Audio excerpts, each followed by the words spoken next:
you know, in full view here. It can be put in the corner if you don't like it.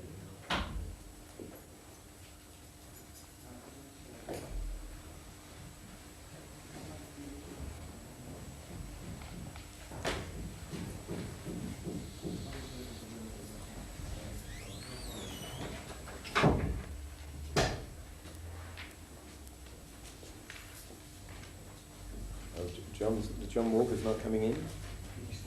That's all. I see, so it's up to us, is it? Okay.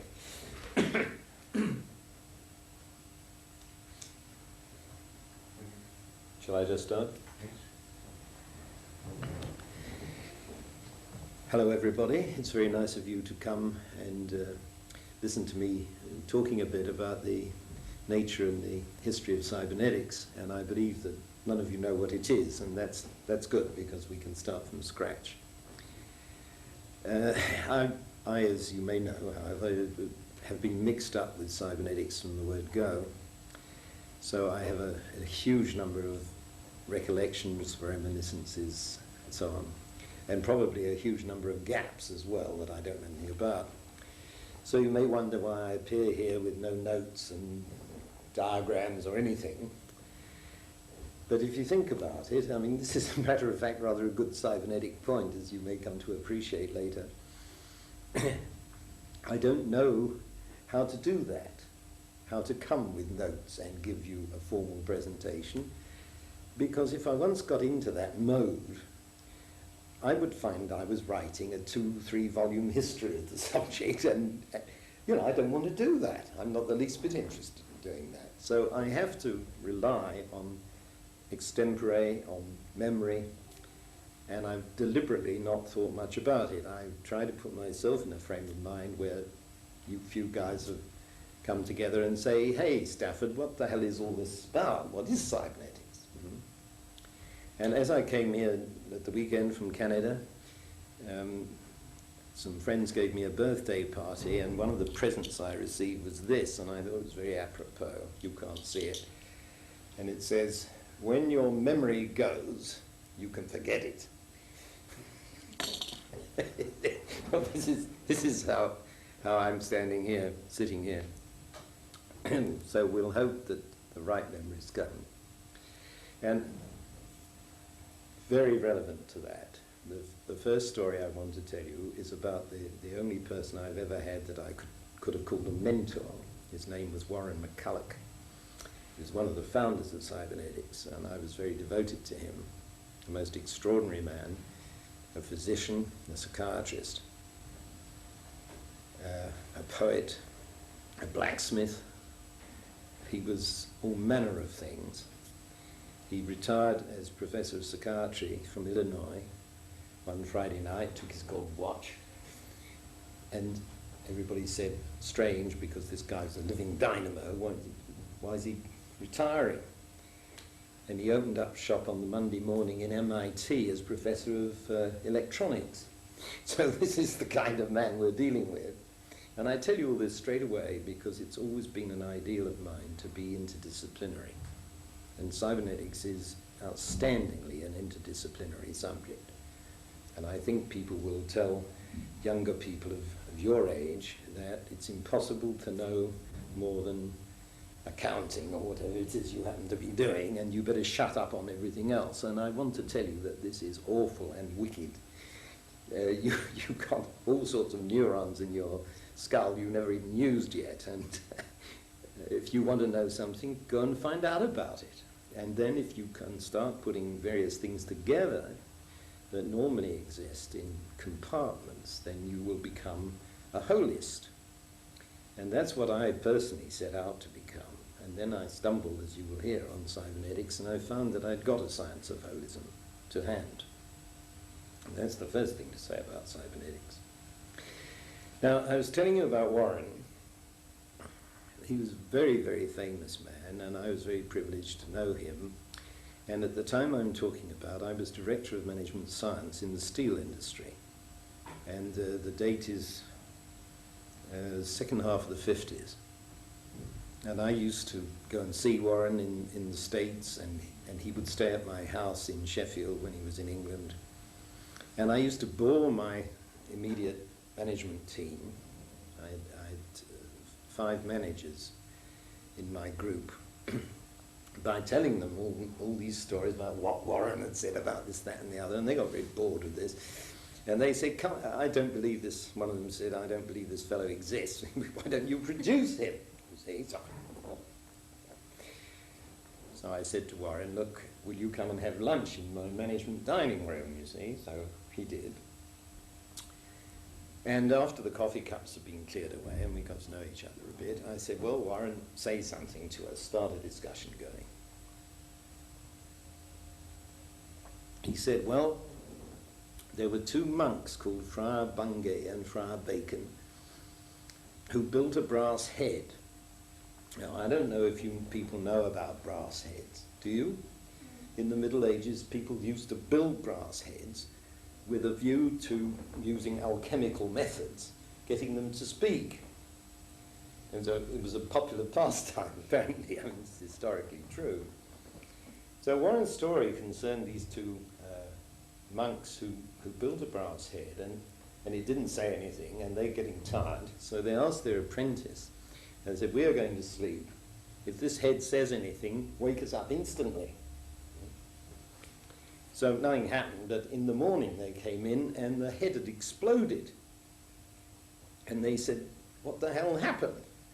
And the apprentice said, the head said, time was. Well, we know that, so I didn't think it was worth waking you up. And then the head said, time will be. And we knew that as well, so I didn't wake you up. And then it said, time is, and exploded. Sorry. So Warren told this story. And then embarked, and I wish I could do this part for you, but I can't, on an account of the nature of time and perception and epistemology, which is the science of how we know things. And he embroidered a thing which went on for a couple of hours. It's just magical. Now, at the end of that, one of my team, everybody had joined in except one man who was an ex-professor of philosophy that I had acquired from Manchester University, a very well-known man. And he said nothing. So in the end, I said, Peter, you haven't said anything. I mean, why not? But say something. And he said, well, I'm very sorry, but I'm not in sympathy with this whole business. So I said, well, you might as well tell us why not. And he said, well, I happen to be an expert, as I think you know, Stafford, on medieval philosophy. And these 2 friars, to which our distinguished guest has referred, lived 187 years apart from each other.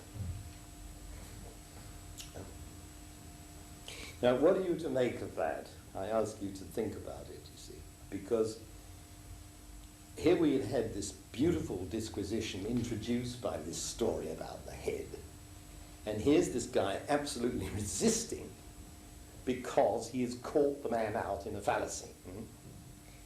Now, this is totally contrary to my way of looking at the world. I mean, that fellow is. I'm with Warren. And I've told you this because I want to loosen you up. I'm not trying to sit here and give you the kind of reading from the 2-3 volume story of cybernetics that I'm not going to write. I'm trying to convey something to you, okay? Just as Warren was trying to convey something. And I hope you can accept it in that spirit. And if it turns out that I'm talking about people talking together and they've missed each other by 100 years or so, I don't expect you to get upset about it, because that's not the point, you see. One of the problems about universities is that you're supposed to be scholarly, and if you're caught out in that kind of error, you lose all your credibility. Which, of course, if you pursue that way of thinking, turns a university into a kind of supermarket of facts. You know, we're not here to do that. We're here to think and to wonder about things.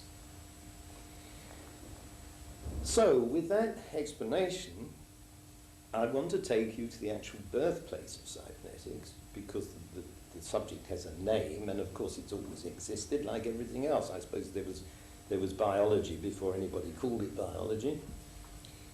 And we know when this started, and it started in the early 40s, and it started in Mexico City, of all places.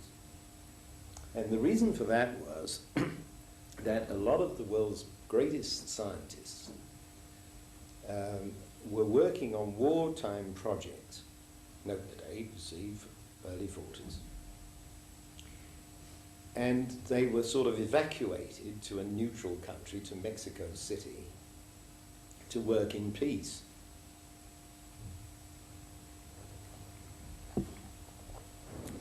And they were working at the Clinic of Neurophysiology, headed by probably the world's leading brain expert at the time, was a man called Rosenbluth, Arturo Rosenbluth, who had this place, and he became the host of this gang of folk. Outstandingly among the gang of folk was Norbert Wiener. Have any of you heard of him? Well, he is known as the father of cybernetics, so that's why I have to introduce him straight away. But like everybody else present there, he was a leading authority in his own field, in his own right. And nobody had invented cybernetics yet as a word, see? So he was a world-ranking mathematician. Any mathematicians around the room? Well, maybe you've heard of harmonic analysis at any rate. We're not going to have lectures on harmonic analysis, but this was Norbert's field, and he was a very famous mathematician. Rosenbluth I've already introduced, and he had experts in practically every subject there is. Now, I said at the beginning that this is an interdisciplinary subject. This is about holism. So now you can begin to see from this story why it was that the whole thing was spawned in the ambience of a gang of world authorities in all sorts of fields. And they formed a sort of club at night. Now, Rosenbluth was working, I'm sad to say, on nerve gases and things of that kind, because he was the neurophysiologist. Wiener, the mathematician, was working on gun sights, how you track a moving target without overshooting.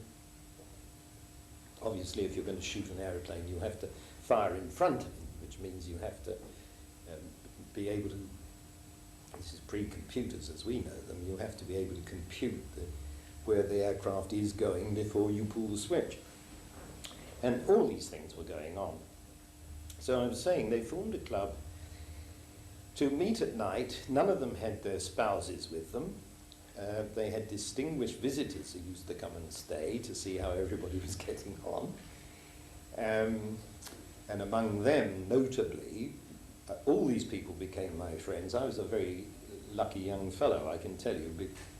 I'll explain why that was later.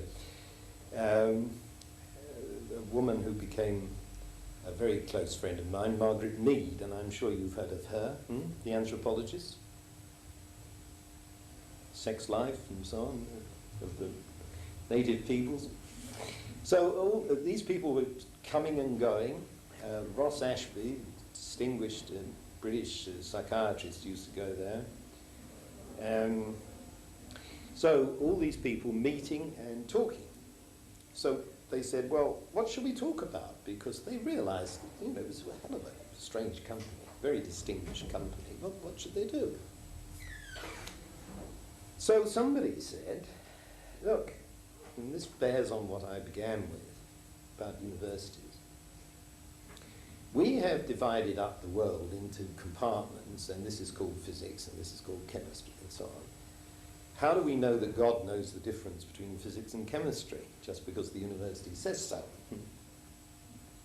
Or biology, for that matter. Now, I rejoice in a name which is about the only product that has physics, chemistry, and biology all working together, namely beer, that some of you were drinking at lunchtime. Most things are kept in compartments. If you think about it, we don't use products that involve many sciences.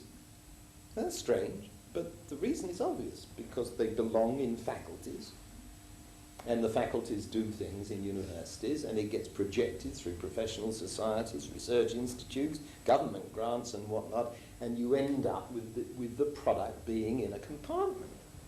Very extraordinary.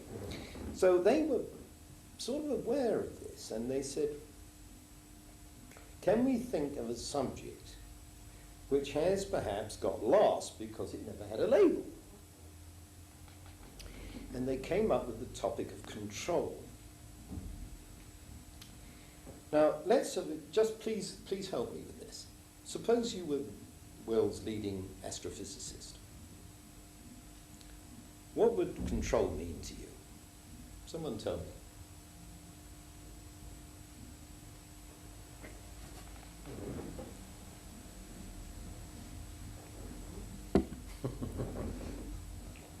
Now, you know what's going on in the universe. Ever heard of Newton? Come on, what would you think of as control if you were an astrophysicist? Gravity. Yes, it's indeed.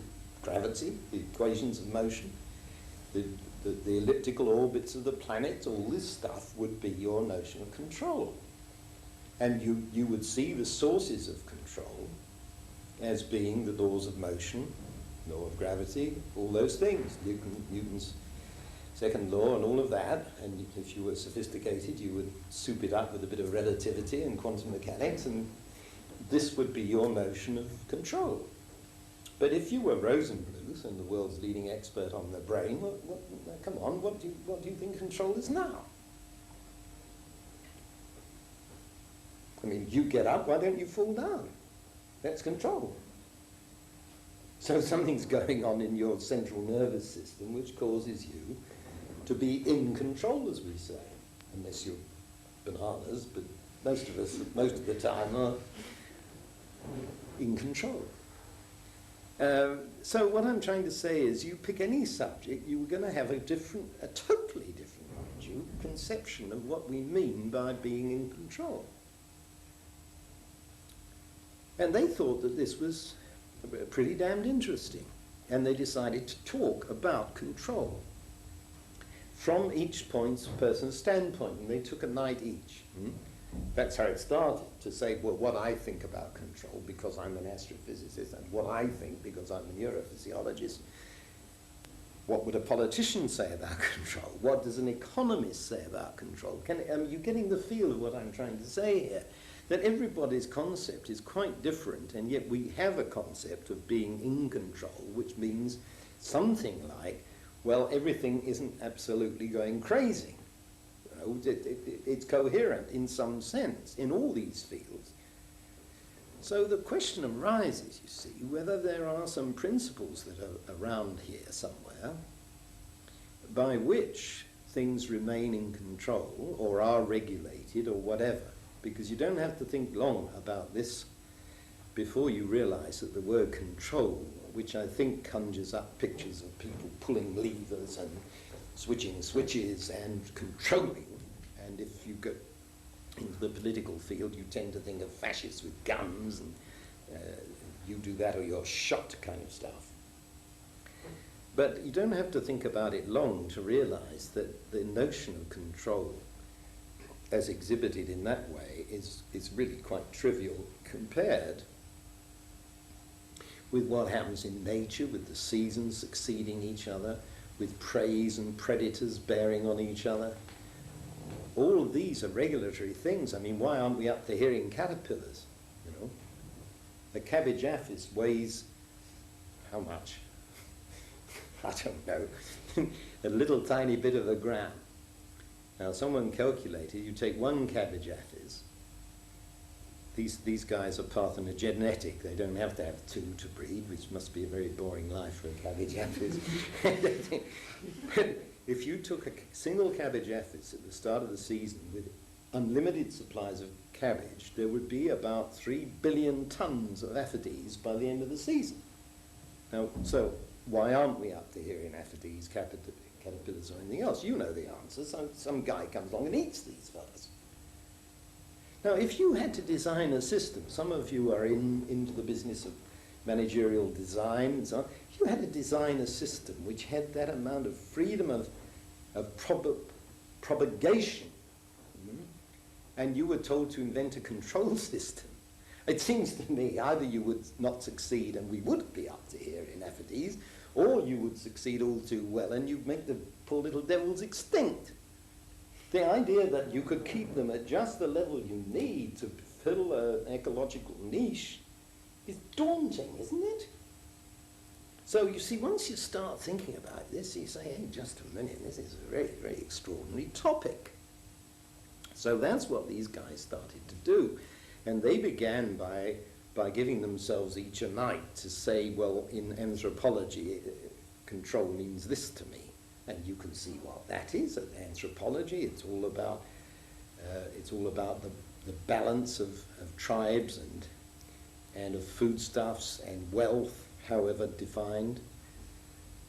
You see, everywhere you look, you see the concept, and it means something different. Well, to cut that story short, what they discovered was that it took them more than a year to interpret to each other what they meant, because nobody knew the words. You see, the physicists launched in and said, well, you know, this is a pi meson, and this obviously all this. They said, just a minute, what's a pi meson, you see? So everybody has their own vocabularies and their own paradigms, to use a word, of what constitutes control. And it really took them all this time to sort this out.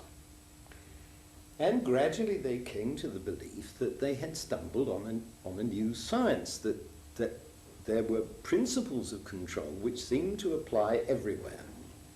Now that, if true, you see, becomes a very astonishing and exciting point, doesn't it? Excuse me, I'm very dry.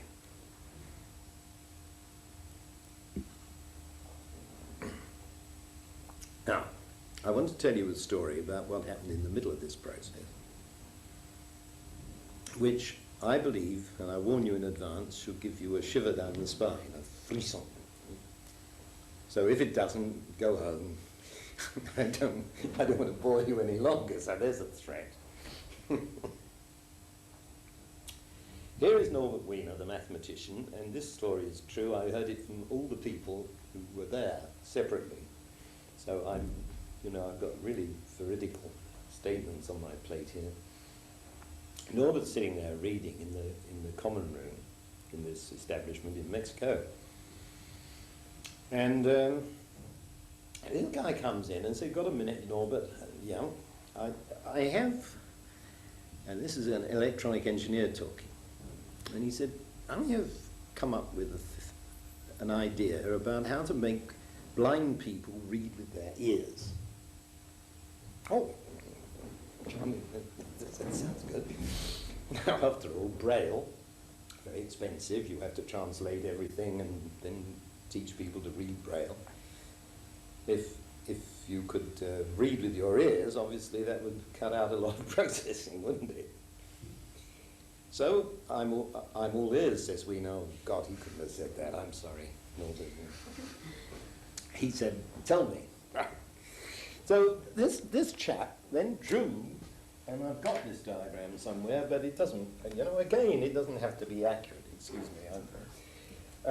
He drew on a piece of paper a sort of stave like that, and he said, look, this is time going in this direction. So he said, here's a page of print, and I propose to scan it through time with 3 photoelectric cells. Now, this one will sound a note, and so will this, and so will this, and they'll be members of a chord. So,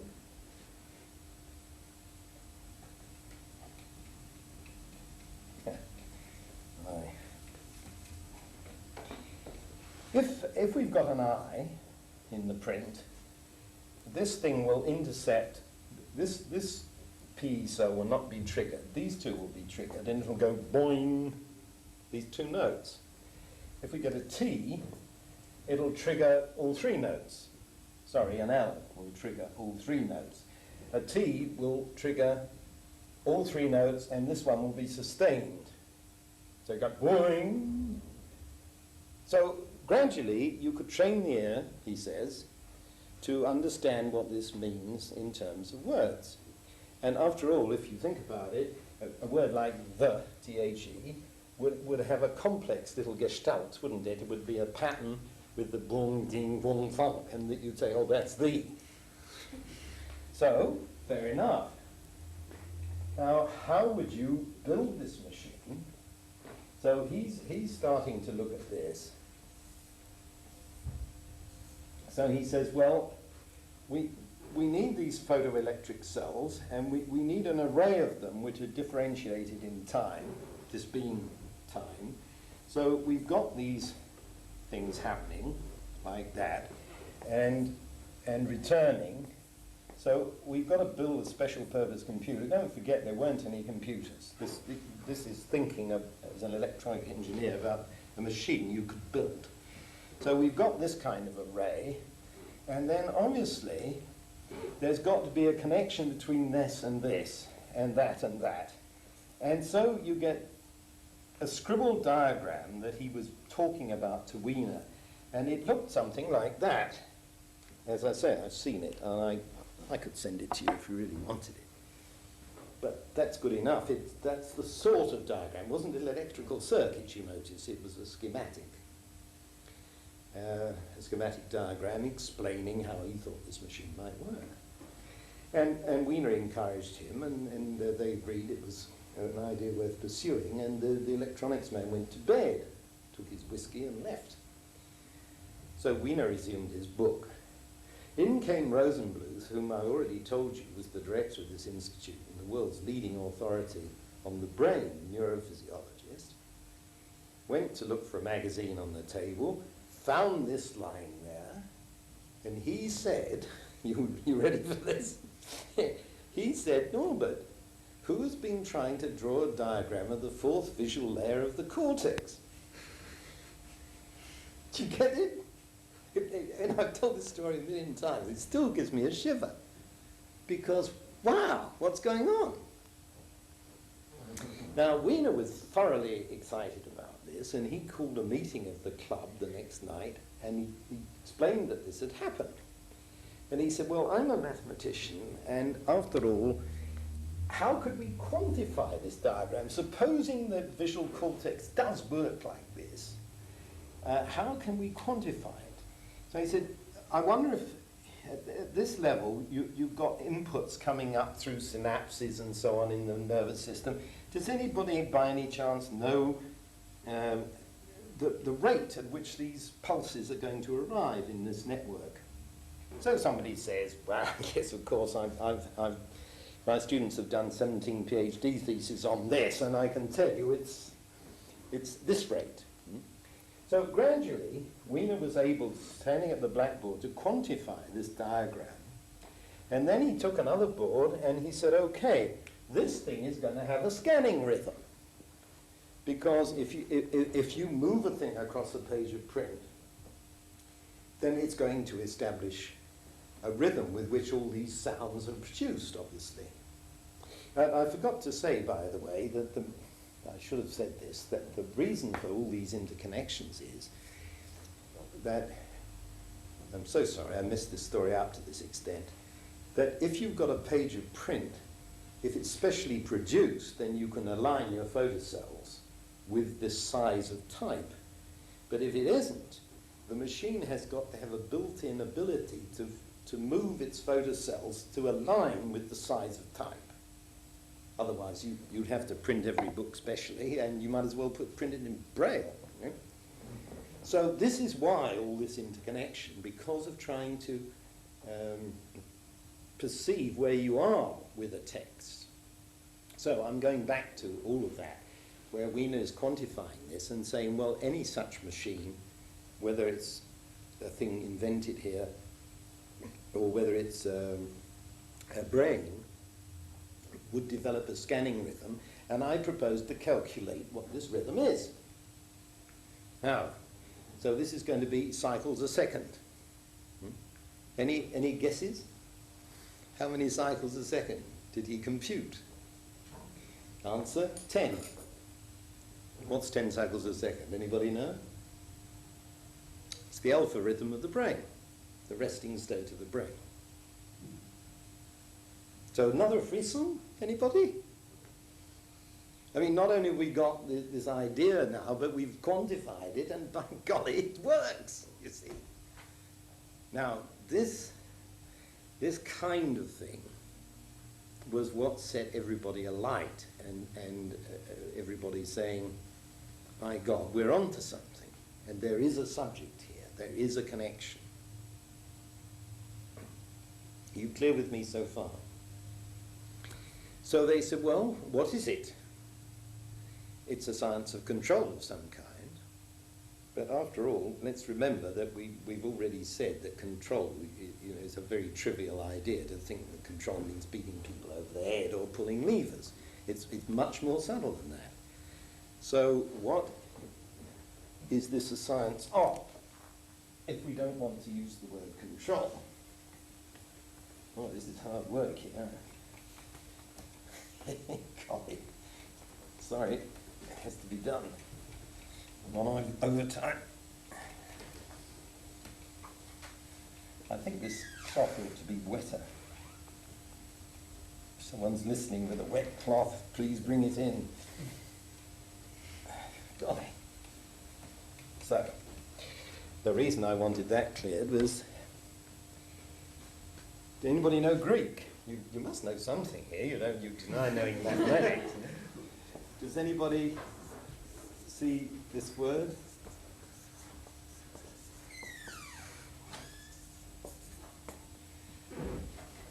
That is Kubernetes, from which we get cybernetics. And it is the Greek word for a steersman. Now, this is a bit more sophisticated than beating people over the head. See? If any of you have ever read Homer, they were full of long ships, and you imagine the guy at the back of a long ship with a tiller, and he's trying to get over there, and there's a light burning, a lighthouse. They had those. So he's got to get there, and he's got the wind and the sea and the rain and everything bashing him. He hasn't got a computer. So how is he going to get through this mass of variables, we would call them, that we can't measure and can't compute because we don't know the equations? What he does is he fixes his eye on the light and juggles, and he gets there without knowing why, you see, but he's steered there. So Wiener and the guys said, this is a nice image. It's not a nice word. I've cursed it ever since. People say, cybernetics, what's that? I had a, what do you call it, an immigration officer in New York said to me, I used to have cybernetician in my passport till I realized it was too much trouble. I now have professor. Everybody knows that. You've got a beard, okay. So this immigration officer said to me, cybernetician, I know what that is. You freeze dead people.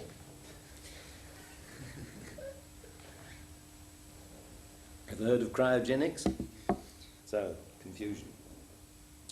So I don't like the word. It's been a nuisance. On the other hand, etymologically, as I'm trying to show you, it's more or less perfect, because control in a regulatory sense about how you are steering isn't about bullying anybody, isn't about knowing the machinery of doing it even. You know? It is a question of having something that you want to achieve and finding ways that work of achieving it. Manipulating a system, if you will, so that it produces the desired result. Now, that is a very nice idea I'm suggesting to you. And if we transliterate the Greek into Latin, the U, this part, that's a rho, so that's an R, that's an N. And in Latin, we get this ending, and the K gets harder and becomes a G. So in Latin, we get gubernator, and of course, that goes straight into English as governor. Now, thank you. The interesting thing about these words, we've got now to the English word governor. Now, what does that mean? you think, supposing you were governor of a prison, now you've got some variables under your control called convicts. So you go off and you have dinner with the mayor, you know, because you're the governor of the prison and all the elite are at this dinner, and in the middle of dinner someone comes with a note saying all these guys have escaped because they've dug a tunnel, and while you were sitting here eating, they've gone. And we've set the dogs out across the moor after them, but we can't say what's going to happen. So you see, you've not got your variables under control, this kind of governor. Now, here is another kind of governor. Do you recognize this drawing? Does that mean anything to you? This is the Watt steam governor that I've drawn a caricature of. So you've got a shaft which is whizzing around like that. Bzz. And if it goes too fast, centrifugal force drives these two weights out, which pulls this sleeve up, which cuts off the fuel supply. That's how that works, invented by James Watt. I think one of the earliest cybernetic inventions, because what this is doing, you'll notice, is keeping a runaway variable under control, like the convicts, but it brings it back into the control in the very process of it going out of control. It uses the fact of it's going out of control to bring it back into control, and you can be going having another beer in the bistro, and it will work. Whereas you can't go and have dinner with the mayor and let your convicts escape. Now, I believe that we have here a very vital management principle that you would like if you were the manager of something, that if something's going wrong, the fact that it is going wrong would bring it back into control and you could spend your days on the golf course. Instead of sitting around hoping against hope that you will spot the thing going wrong and beat it over the head before it's gone too far and you're all in jail. So this is where the management game comes in. Now, none of these original guys was in management. And I think I have to bring myself in here at some point. I was thinking these kinds of thought when Wiener's first book appeared. It was published in 1958. It's almost unreadable. It's a great joy. He wrote it in 3 weeks because he had pressing tax demands. And he thought, well, might as well write a book about cybernetics, you see. And it's full of quadruple integrals. You said you didn't know any mathematics, but you know, that's this F sign, you know, that terribly complicated stuff. And he's got little rhymes in German in there, and huge philosophical disquisitions and loads of stuff of all kinds. It's very hard to read. But because I had always trained myself to be interdisciplinary, this book set me absolutely on fire. I read it in 1960, I know that. And I wrote to Wiener and said, I think I'm a cybernetician, you see. So that's how the lucky young man got in with a gang of people old enough to be his father, you see. And I met Wiener and I met all the others, and Warren became my mentor, as I've already said. So that brings me into the picture. Now, look at the background here. Think of the time we're talking about. I've now got to 1960. What was happening in the 50s? Well, the people who were involved in all this persuaded the Josiah Macy Jr. Foundation to fund an annual conference. And those books are more precious than gold. They're proceedings of the annual conference on cybernetics. So I managed to get hold of all those as soon as I discovered this, and you can't get them now at all. They're collector's items, and I'm pleased to tell you that my own collection of those is right here in Liverpool, because, as you may have read, this college has acquired all my books. So there you go. So those conferences began to report what people were doing with these ideas, and other guys got sucked into the to the proceedings, as I did myself in 1960. And so the whole movement was born. But I was asking you to contemplate what else was happening at that time. Notably, you see, computers were being invented. And of course that bears very heavily on this, because they became an instrument for pursuing this kind of thinking. And that has ended up with artificial intelligence and God knows what else besides, after all, as you well know. So here was I, and I'm gradually trying to weave my own story in here.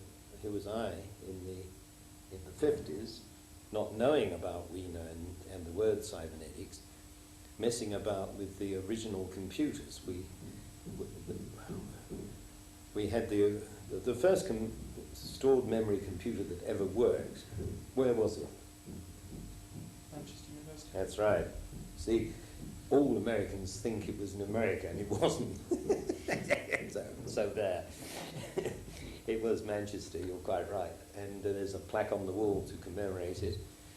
So I used to go from Sheffield, where, as I think I mentioned, I was head of management science in steel, and I used to go to Manchester to look how they were getting on, and then Cambridge had EXAC, and we used to take that in, and the National Physical Laboratory at Teddington had a thing called ACE, which then became JUICE, and all those.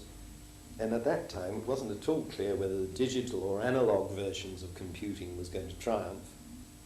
And the Royal Aircraft Establishment at Farnborough had an analog computer which filled six semi-detached houses, that is to say 3 houses, 6 of them, 3 buildings. And there wasn't, towards the end of that, there wasn't anybody who knew how it was programmed. So many people had worked on it. It was a real lash-up. And so were digital computers. You open the back of a digital computer, it was a massive valves. We hadn't got a transistor, don't forget. A massive valves connected by something that looked like a madman's knitting, because everything was taken direct with a wire and soldered on. So you've got all this knitting, and if anything went wrong, you know, boy, oh boy, you were 3 days trying to find out what the fault was.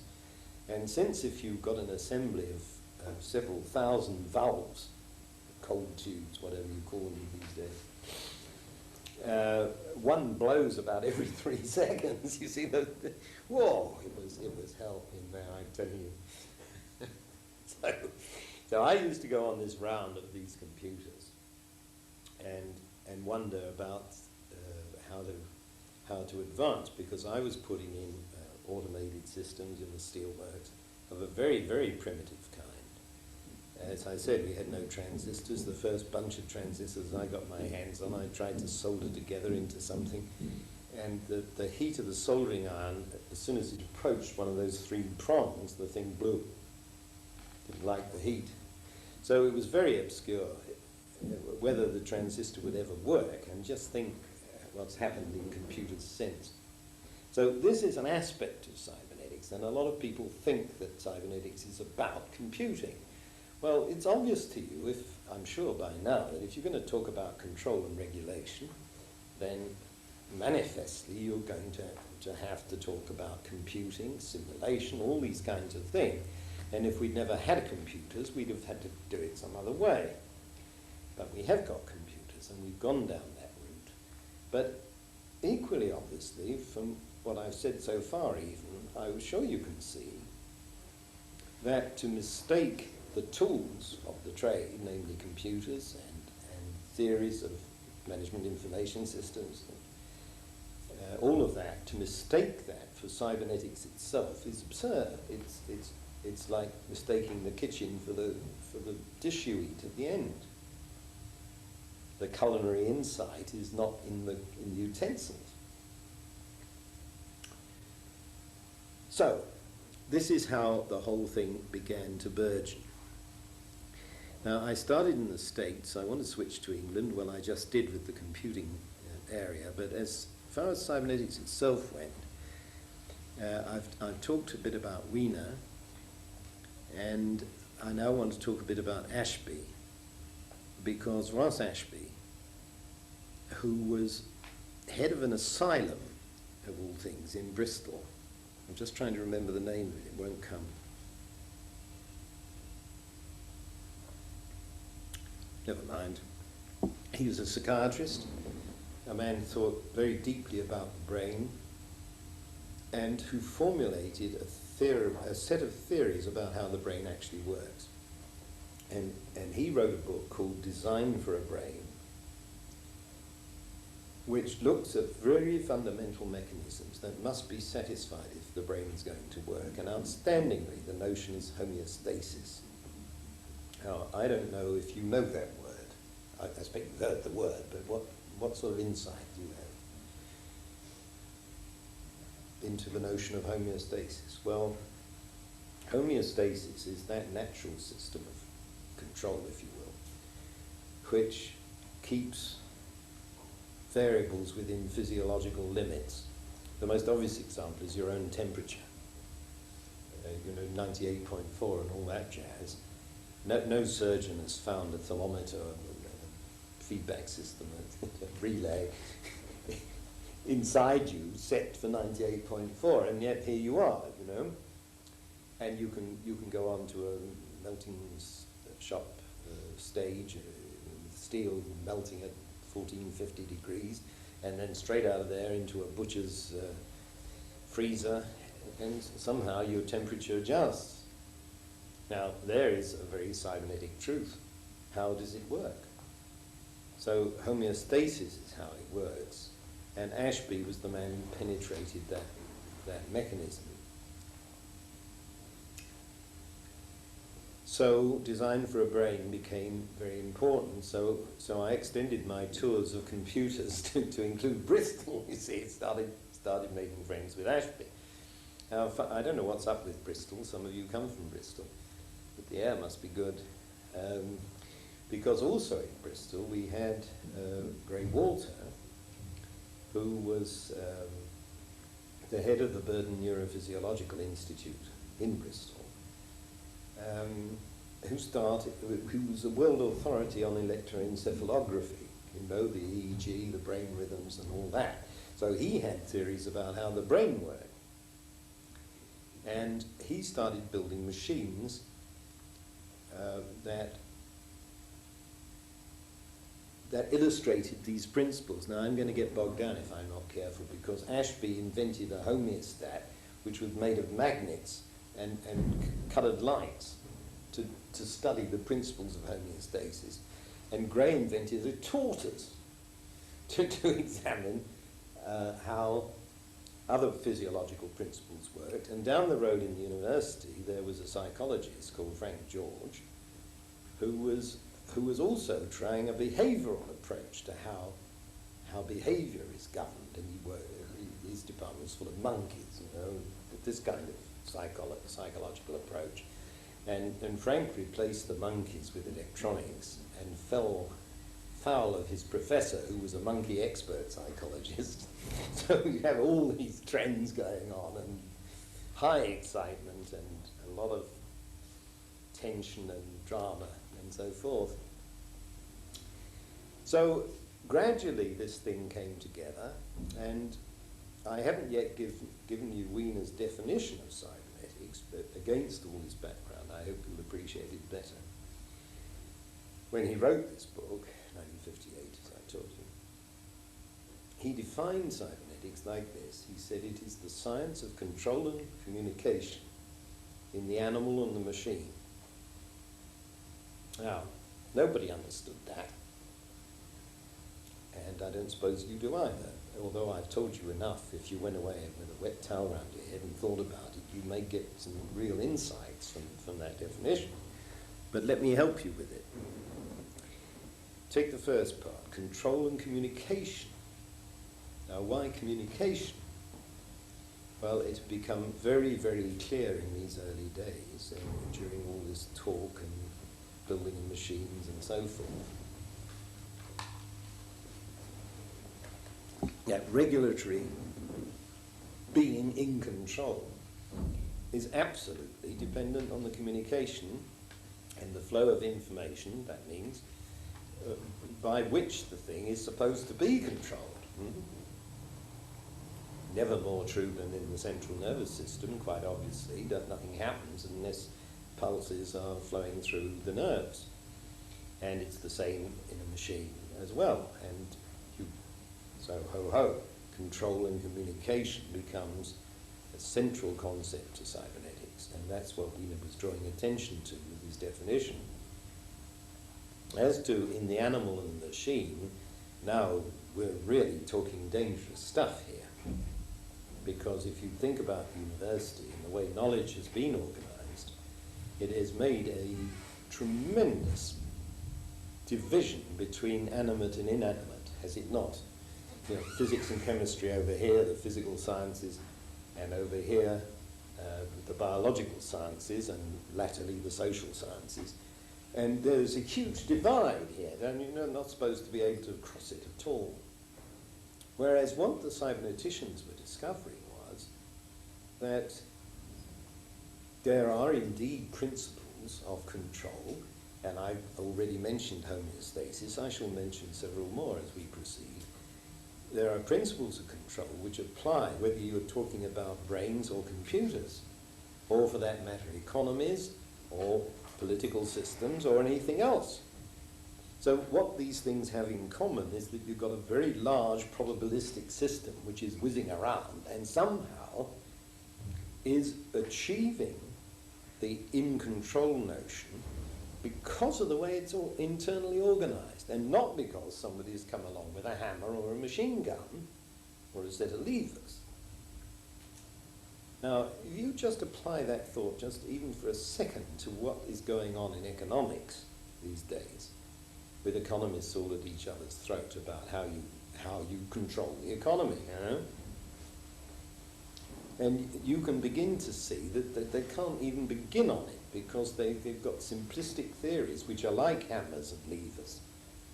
They say control the money supply, that's it. Like hell it is, as we've discovered. It doesn't work. The controls are implicit. So the nearest they've got to a cybernetic statement is the notion of market forces, which is a pretense at seeing what is implicit. But that's only a fraction of it. And that's why, in my opinion, the pursuit of the market force economy is so devastatingly wrong. It's right to the extent that it's better than saying control the money supply. It's looking at a self-generating piece of machinery. But it's not an adequate explanation, as we keep on finding out, because nothing works. So I'm trying to sell you the proposition that there are cybernetic principles which apply absolutely everywhere, and you can flit from economics to the brain, to the computer, and so forth, and this is what the subject does, and it's extremely rewarding for that reason. Now, the next thing we have to consider there is that because it flits around in this way, people are fond of saying, well, this is simply analogies. This is very unscientific. Stafford, go home. It won't do. So very early on, I found myself, I was originally, as a boy, I was a mathematician, but as a student at university level, I was a philosopher, and I got very, very interested in epistemology. I read philosophy and psychology, and the philosophy pushed me down the route of theoretical logic, which brought me back to mathematics in a kind of loop, and the psychology pushed me into statistics, mathematical statistics, as the only way you can grapple with the quantification of chancy systems, and into neurophysiology, because it seemed to me that talking about the brain from the outside without knowing anything about how it works is kind of wild. So all of those things come together in cybernetics, and it was pure joy to me to be in that and to look at all these machines and to build an epistemology that would account for this. And I think the next thing I would like to do is show you what that theory is about, because it really is damaging scientifically if your response, for instance, to all this yarn would be to say, well, you know, there are obviously analogies, so Stafford says, and they're fairly obvious once they're pointed out, between machines and brains and economies, but really this has got to be suspect, it's not scientific, it's, you know, and indeed we've encountered a lot of that opposition. One of the very big strengths was from the start that the leaders in this field had nothing to prove. They were already well famous in their own subjects, so they didn't, you know, you couldn't sit there and accuse a Wiener of sort of being a Scientologist or something, making it up as he went along. So I published this theory that I'm going to sketch in for you now in a book called Decision and Control, which was published in 1966 and is still in print, I'm proud to declare. And the theory goes like this. It says, well, here are the two things that we're talking about, like a brain and a computer, or a system of preys and predators and a mathematical theorem, you know, things apparently dissimilar, to which we are drawing attention and we are saying, hey, just a minute about, because this is behaving like that. Now, it is fair to call that, when we start, an analogy. And if that's all it was, it wouldn't be very scientific. So I argue that what you do then is you try and formalize these two things. You come down here and you look again at the comparison of two formalizations. Now, ideally, I suppose, those formalizations would both be in mathematical terms. But even if you can't make that grade, you're being far more rigorous than this original metaphorical impression. You're trying to formulate the thing rigorously. Now, people like John Stuart Mill looked at inductive logic in this light and formulated principles in the 19th century as to how one might have a rigorous analogy. So I wish I hadn't written that. Get rid of it. Let us call this level purely metaphor.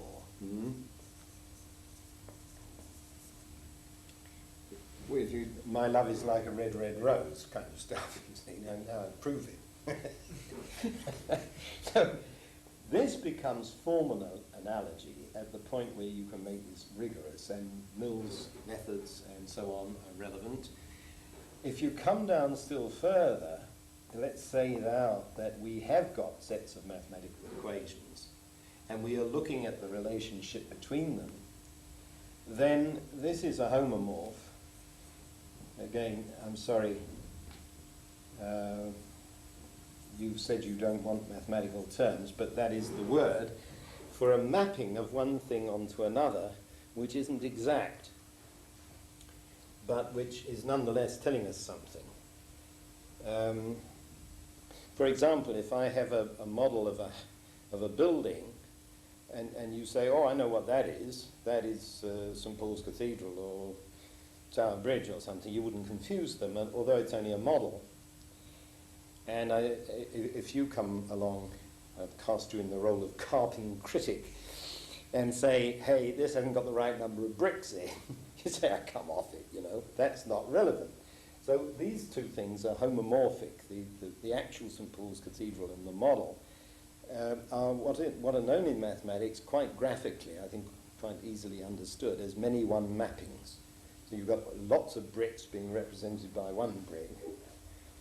And this is the kind of expectation you have at this epistemological level in trying to understand what that relationship means, if anything. It may not mean anything, it may just remain a metaphor. And then you come down, and this is scientific progress, because these two things now, if you're lucky, become homomorphic. I'm sorry, I said homomorphic already, the many one mapping. These things now become isomorphic.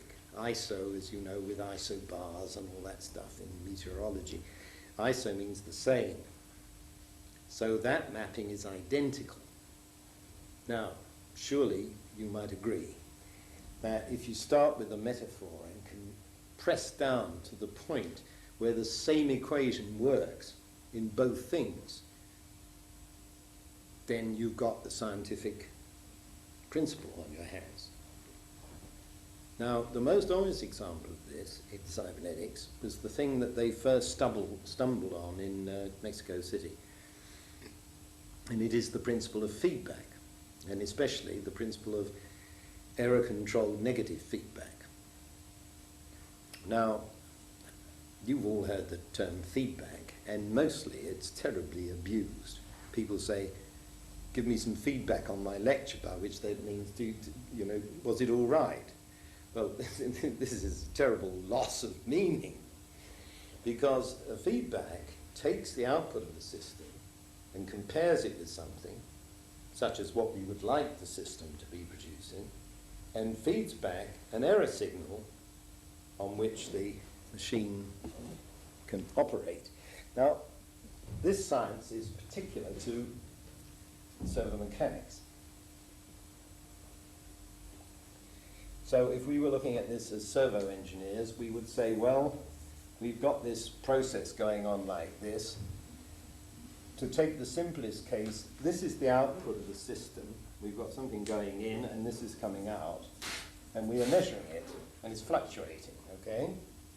Now, this should be 30, let's say, because we've set that as our target. And it keeps coming out as 29, 28, 27. Oh, you say that's too low, right? And you measure that, and you feed back here into the system, and you say, I'm taking the very simplest case. Let's suppose you're more or less averaging 27, then the error signal says, put another 3 in, and lift this, and now you'll be nearer 30. Hmm? So that is an error-controlled negative feedback, because it's measuring the error from some standard and pushing it back and correcting it. Now, you can have positive feedbacks. For instance, a servo-assisted brake is a positive feedback. By pressing on the brake, you get more brake, not less. And those principles, you see, you find absolutely everywhere. And economics is littered with that, which most economists don't know. They don't recognize because they're not thinking in these terms.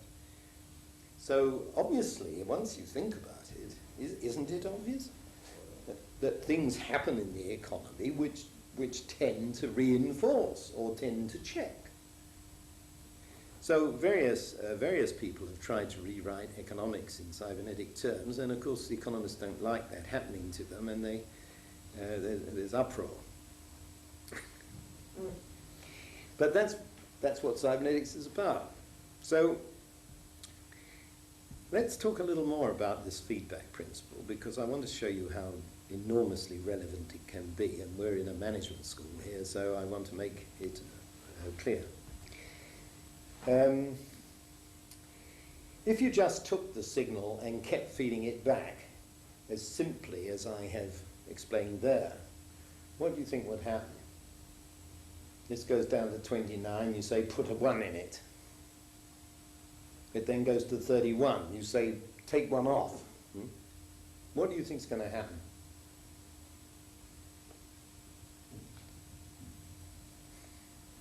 No response. It's going to hover around the 30. You're right, it's going to do worse than hover. It's going to go into an uncontrolled oscillation. It's going to get worse and worse and worse. And the more you try and correct it, you overcorrect it, and woof, the thing will blow up. And what happens is this output is wobbling, and it wobbles like that, and bang. And that's an uncontrolled oscillation. So to get over that, what you do is you put a feedback function in here, which is cleverer than that, which collects the information coming out of here and effectively damps it. So instead of leaping in and saying, don't do that, you see, it says, well, just a minute, there's a tendency towards being too low, so let's gently up it and see where the equilibrium point will come. So that's what you try and do, and you can see that in your own physiology if you think about it. If you corrected every movement you make without this kind of box in there, you would become spastic. Because you try and seize this glass, you say, my hand isn't going the right direction, before you know what you're doing this. And that is indeed a condition. It's called ataxia. And it's a fault in the cerebellum of the brain that is supposed to do this damping function and doesn't. Because you're ill. You're pathological about that. So what you have to do if you're designing this kind of system is put this in. Now it's a pity there isn't even one mathematician here, because in order to specify that box, you will need a set of equations. Obviously, if you're building a system. Now, the key equation that's going to do that in any system that you are actually studying is called the characteristic equation of the system. Very non-mathematical term, you can understand that. Well, if you analyze the characteristic equation, and this is where I'm fishing for a way of expressing a mathematical thought. It has roots. Now, you all know what a square root is, such as 4 being the square root of 16. Well, characteristic equations have roots as well. And they are of two major kinds. I'm wrestling here with a notion. All I can do really is blurt it out. We speak of large negative real parts to a root or not. Now, a system with large negative real parts is absolutely characteristic of a social system. So when you apply this kind of servo-mechanical thinking, using my epistemology to a social phenomenon, you must expect that this thing will have large negative real parts. Now, why am I telling you this? I mean, it gets very, very interesting, or I wouldn't be bothering you with the terminology at all. If you have high gain on the system, where the feedback function has large negative real parts, what happens is that the feedback takes over from the input. Now, that is an extraordinary fact, but it is a fact of servo-mechanical engineering. And I already told you this applies in social systems, which I could demonstrate, but you would need the mathematics to follow it. Now, look at the consequences of that. If you just accept what I'm saying, please do for the moment. You look at the role of the media in the life we lead, in understanding politics, in understanding the world situation, in understanding economics, etc., etc. Now, in fact, the media are playing a feedback role. They're trying to correct your understanding, aren't they? Your understanding is thus and thus. Along comes a television program which says, you are misreading this, in effect. We will tell you. Now, you think, don't you, that you can accept or reject that message. And you say, well, that was interesting, but I don't believe a word of it, or not. But the problem is, if this cybernetic treatment is correct, this will gradually take over the input. In other words, what you know about the situation will all be coming from the media because you haven't got any other source of information, because this is dominating the circuit. After all, where are you going to get it? Somebody comes home and says, I've just been in China and it's like this, and you say, oh yes. But the next program on China is going to correct this impression. Fast, probably.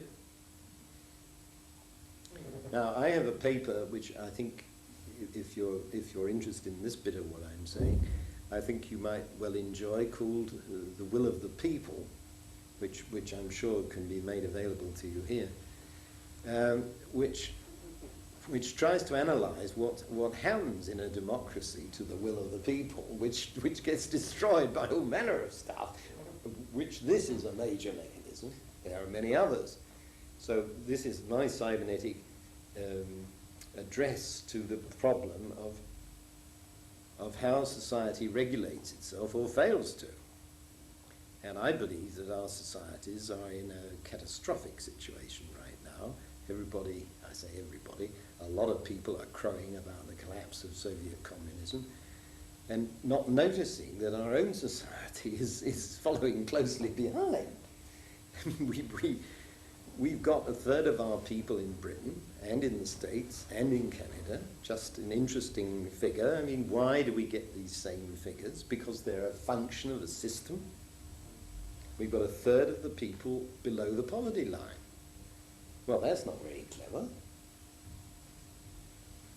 etc. And you know about the homeless, you know, we get to learn to live with this stuff, and because we get conditioned by this kind of feedback, we don't find it at all surprising, whereas we should be absolutely outraged, I think, about the state of the world. And if you take it at a world level, you've got a third of the world starving. And if you increase starving to include undernourished, it's 2/3 of the world. And here we are saying, oh, well, the hell with Soviet communism, that didn't work. We are the winners.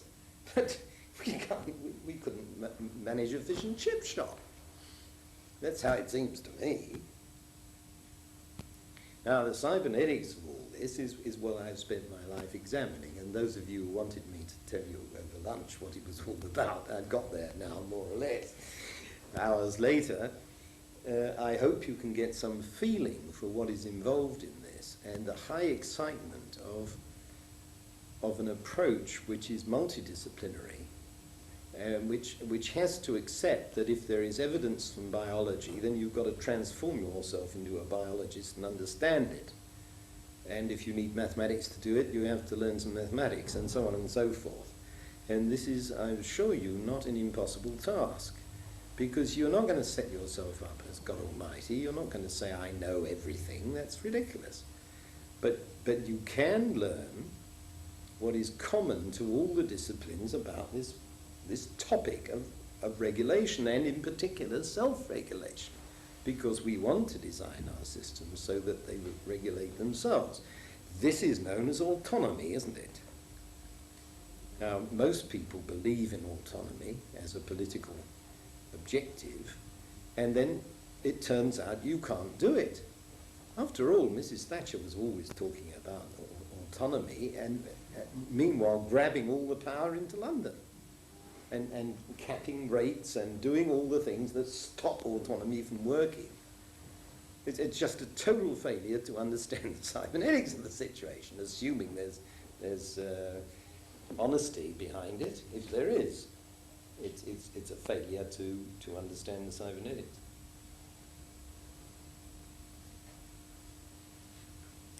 Well, I've got through to a point where I've tried to give you a feel for what this topic's about. We can go into lots more detail, and what I suggest we do, if the timing's about right, gentlemen over there, to stop and get out these lights for a minute, and maybe you talk to me privately and say, well, let's use a second session to do this, that, or the other. Okay? Thank you very much.